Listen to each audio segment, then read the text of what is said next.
t-shirts? Okay. Devil rings. I'll get the bits in, I missed out before. So, firstly, the Declaration of Aspiration is primarily a Declaration of Aspiration. That's what this document is primarily about. And Max says, but is it meant to make any difference? Yes, it is, and it has. Since the Declaration has been signed, the G8 members met in Japan. Just before the G8 members met in Japan, Japan, for the first time in its history, acknowledged its Tana Whenua people, the Hainu people. It's always said they don't exist. It has now said they exist. This is working. Secondly, Professor Hoadley focused on the immediate debating context of the Human Rights Council in this last year or so. What about the 20 years, 25 years worth of work in Geneva and various other parts of the world where Indigenous delegations have worked with government delegations to get the draft declaration, to put that idea out, to spread it around the world? There's heaps of goodwill and work that was done in those years, and that's why the New Zealand government should vote in favour of this aspirational document, to honour that work of Maori delegations, of other Indigenous delegations, and of the New Zealand government delegation to the work since 1982 on this declaration. Thirdly, Matt Harris kindly supported the affirmative in a negative way, by acknowledging that the Emperor still has the old clothes and hasn't put any new ones on.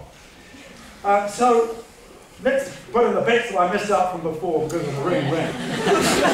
What about human rights? Our government is really happy to criticise the governments of Fiji and of Zimbabwe, and then to vote against the human rights of our own Indigenous citizens. That is a contradiction of the first order. I think that's the main reason why you should vote against them. And then, since those four countries, Australia, New Zealand, Canada and the United States, voted in dissent in the General Assembly, the Australian government has changed its mind. They've had an election there. And so the Australian government has withdrawn that opposition. In Canada, the government is still opposing the declaration, but Parliament, by a majority, it's a minority government, Parliament by a majority supports the declaration. So in Canada, there's a majority in Parliament for this declaration. That leaves New Zealand and the United States. In New Zealand and the United States is the exceptionalist country of the world, the one that doesn't like international law.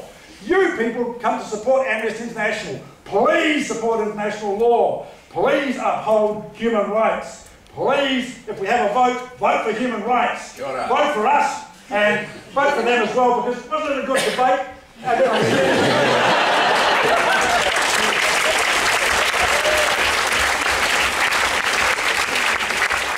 I really like is that in my university, the people are coming out on a wet night to enjoy a debate on a serious issue, to have Dr. Brash and Pita Sharples in here, and to have a few of us add weight like Max and me. Thank you.